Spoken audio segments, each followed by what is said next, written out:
की ये दीवारें नो लिख लीजिए कि पुलिस क्या करती, दोनों फिरकों पे केस बुक करती। लोगों से फ़ोन करके पूछ रहा हूँ कि क्या आपके एमएलए साहब ज़ख्मियों की अयादत किए क्या? एक्शन तो उन पुलिस वालों के खिलाफ में होना जो खामोश तमाशा रहे। अस्सलाम वालेकुम, मैं अमजदुल्ला खान, स्पोक्समैन एमबीटी।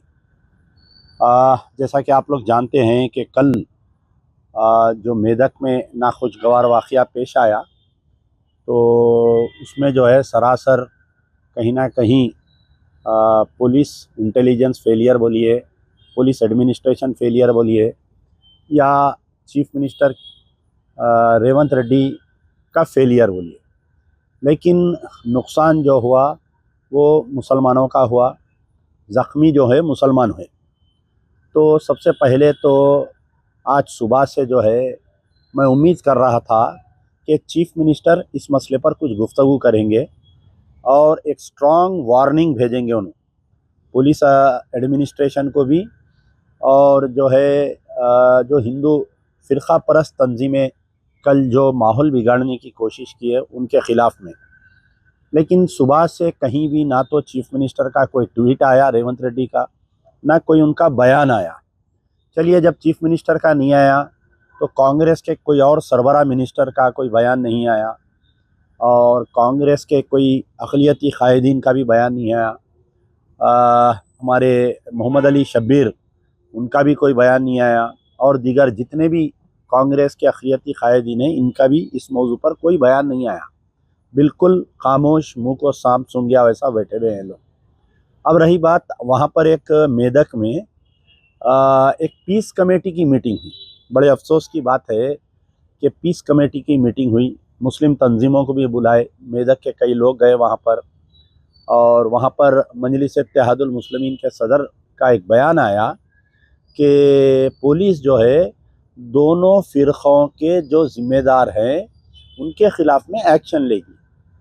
तो मुझे बड़ी हैरत हुई कि हमारे मदरसे पे आके वो लोग गड़बड़ किए तो हम कैसा कसूरवार हो गए भाई?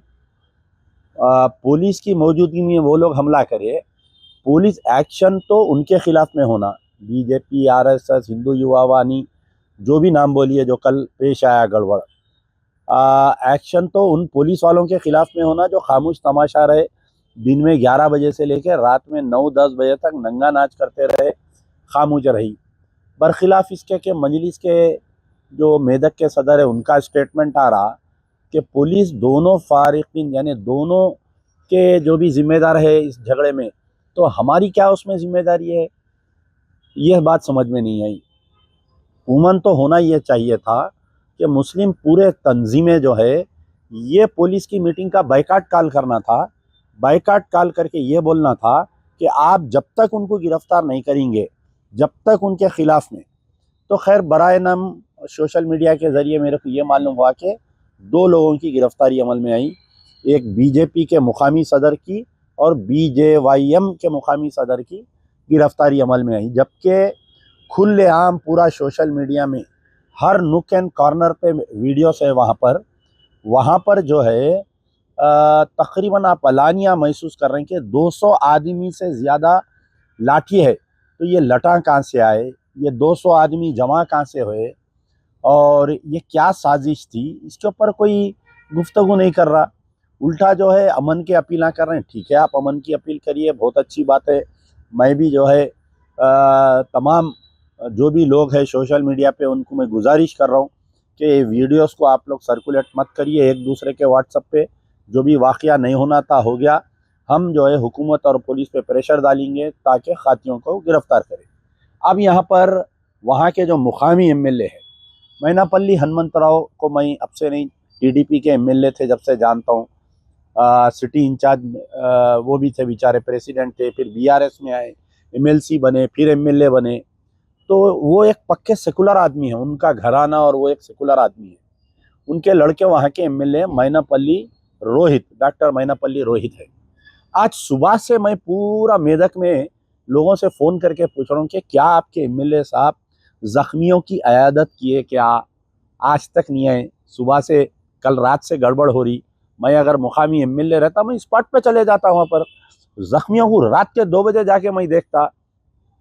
जो दवाखाने पे तोड़ फोड़ करे वहाँ पर जाना, आप इमीडिएट जाके पुलिस से मिलना, एमएलए साहब जाके जो है सीएम से मिलना, इमीडिएट एसपी का ट्रांसफ़र कराना, ये नहीं किए। खैर बेचारे बहुत कम उम्र ना तजुर्बेकार है। तो मैं उनके वालिद मैनापल्ली हनुमंतराव साहब से गुजारिश कर रहा हूँ कि आप मैदान में उतरिए। लोग डॉक्टर मैनापल्ली रोहित को देख के वोट नहीं दिए, मैनापल्ली हनुमंतराव को वोट दिए लोग वहाँ पर। तो ये आपकी जिम्मेदारी है कि वहाँ के मुसलमानों का तहफ़्फ़ुज़ करे और शर पसंद नासिर को कैफर किरदार तक पहुँचाए। कम से कम एफआईआर में 250 से 300 आदमी अगर केसेस में बुक होंगे तो मैं समझूंगा कि मैनापल्ली रोहित, मैनापल्ली हनुमंतराव और रेवंत रेड्डी जो है मुसलमानों के हमदर्द है। अब बरखिलाफ इसके क्या होता आप सुन लीजिए। आज की ये दीवारें नो लिख लीजिए कि पुलिस क्या करती, दोनों फिरकों पे केस बुक करती।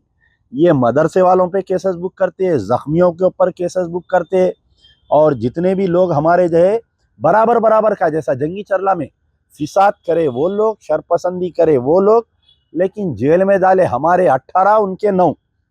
तो ऐसा अब होने वाला है।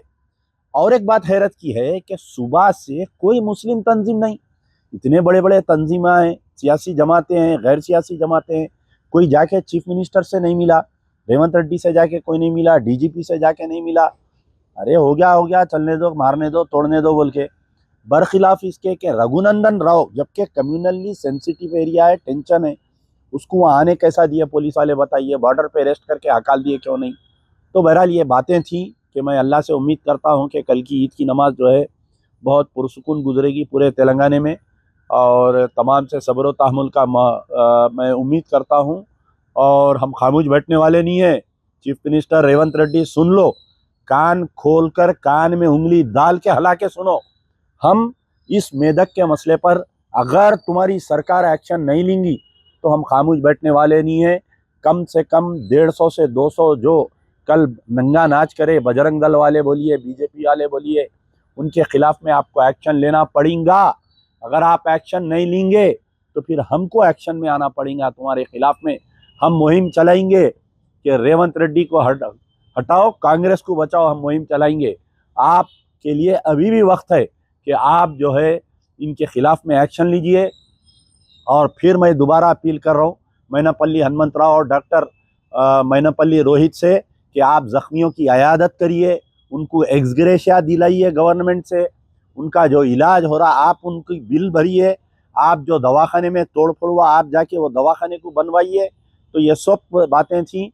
इंशाल्लाह उम्मीद करता हूँ कि कल का दिन पूरा सुकून में पुरअमन गुजरेगा। यार जिंदा सोबत बाकी।